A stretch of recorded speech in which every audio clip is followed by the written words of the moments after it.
ಕೊಡಗಿನಲ್ಲಿ ವಿನಯ್ ಆತ್ಮಹತ್ಯೆ ಪ್ರಕರಣ ಕಿಚ್ಚು ಹೊತ್ತಿಸಿದೆ. ಡಿವೈಎಸ್ಪಿ ಕಚೇರಿಗೆ ಬಿಜೆಪಿ ನಾಯಕರು ಮುತ್ತಿಗೆ ಹಾಕುವುದಕ್ಕೆ ಯತ್ನಿಸಿದ್ರು. ಈ ವೇಳೆ ಬಿಜೆಪಿ ರಾಜ್ಯಾಧ್ಯಕ್ಷ ವಿಜಯೇಂದ್ರ, ಮಾಜಿ ಸಂಸದ ಪ್ರತಾಪ್ ಸಿಂಹ ಸೇರಿದಂತೆ ಹಲವರನ್ನ ಪೊಲೀಸರು ಬಂಧಿಸಿದ್ರು. ಕುಶಾಲನಗರ ಗ್ರಾಮಾಂತರ ಪೊಲೀಸ್ ಠಾಣೆಗೆ ಕರೆದೊಯ್ದರು. ವಿನಯ್ ಸಾವಿಗೆ ನ್ಯಾಯ ಸಿಗಬೇಕಾದ್ರೆ ಸಿಬಿಐ ತನಿಖೆ ಆಗಲೇಬೇಕು ಅಂತ ವಿಜಯೇಂದ್ರ ಆಗ್ರಹಿಸಿದ್ದಾರೆ. ಕುಶಾಲನಗರದಲ್ಲಿ ಮಾತನಾಡಿದ ಅವರು, ಸ್ಥಳೀಯ ಪೊಲೀಸರ ತನಿಖೆಯಲ್ಲಿ ನಮಗೆ ನಂಬಿಕೆ ಇಲ್ಲ, ಹಾಗಾಗಿ ವಿನಯ್ ಆತ್ಮಹತ್ಯೆ ಪ್ರಕರಣದ ತನಿಖೆಯನ್ನು ಸಿಬಿಐಗೆ ವಹಿಸಬೇಕು ಅಂತ ಒತ್ತಾಯಿಸಿದ್ದಾರೆ.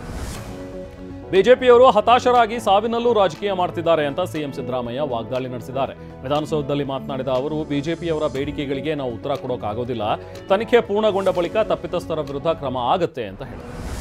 ದರ ಏರಿಕೆಗೆ ಕೇಂದ್ರ ಸಚಿವ ಎಚ್ ಡಿ ಕುಮಾರಸ್ವಾಮಿ ಕಿಡಿಕಾರಿದ್ದಾರೆ. ಬೆಂಗಳೂರಿನಲ್ಲಿ ಮಾತನಾಡಿದ ಅವರು, ವಿಧಾನಸೌಧ 3ನೇ ಮಹಡಿಯಲ್ಲಿ ಗೋರಿ ಮೊಹಮ್ಮದ್ ಹಾಗೆ ಗಜ್ನಿ ಮೊಹಮ್ಮದ್, ಮಲ್ಲಿಕಾಫೂರ್ ಕೂತ್ಕೊಂಡು ಆಡಳಿತ ನಡೆಸ್ತಾ ಇದ್ದಾರೆ. ಇನ್ನು ಮುಂದೆ ಬೆಡ್ರೂಮಿನವರಿಗೂ ತೆರಿಗೆ ಹಾಕೋದಕ್ಕೆ ಬರ್ತಾರೆ ಅಂತ ವಾಗ್ದಾಳಿ ನಡೆಸಿದರು. ನನ್ನ ಹತ್ರ ಟನ್ ಗಟ್ಟಲೆ ದಾಖಲೆಗಳಿವೆ, ನನ್ನನ್ನು ಕೆಣಕಬೇಡಿ ಅಂತ ಡಿಸಿಎಂ ಡಿಕೆಗೆ ಎಚ್ ಡಿ ಕುಮಾರಸ್ವಾಮಿ ಎಚ್ಚರಿಕೆ ನೀಡಿದ್ದಾರೆ.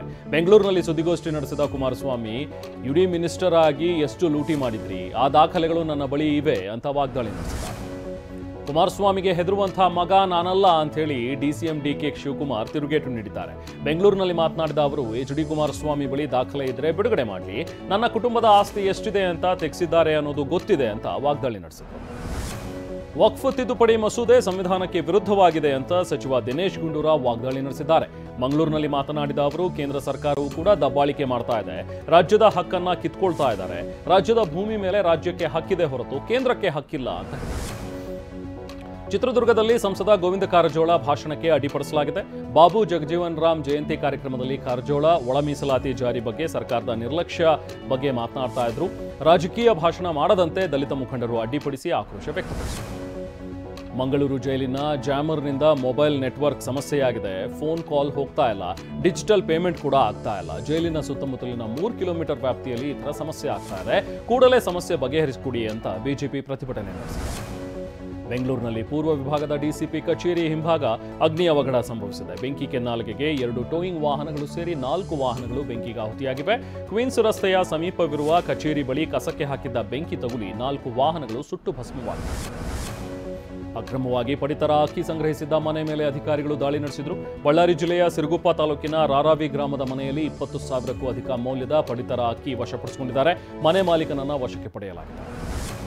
ಜಮೀನಿನಲ್ಲಿದ್ದ ಜೋಳದ ಬೆಳೆಯನ್ನೇ ಖದೀಮರು ಕದ್ದೊಯ್ದಿದ್ದಾರೆ. ಯಾದಗಿರಿ ಜಿಲ್ಲೆಯ ಶಹಾಪುರ ತಾಲೂಕಿನ ಸಗರ ಗ್ರಾಮದಲ್ಲಿ 4 ಎಕರೆ ಜಮೀನಿನಲ್ಲಿದ್ದ ಜೋಳದ ತೆನೆಗಳನ್ನು ಕತ್ತರಿಸಿಕೊಂಡು ಹೋಗಿದ್ದಾರೆ.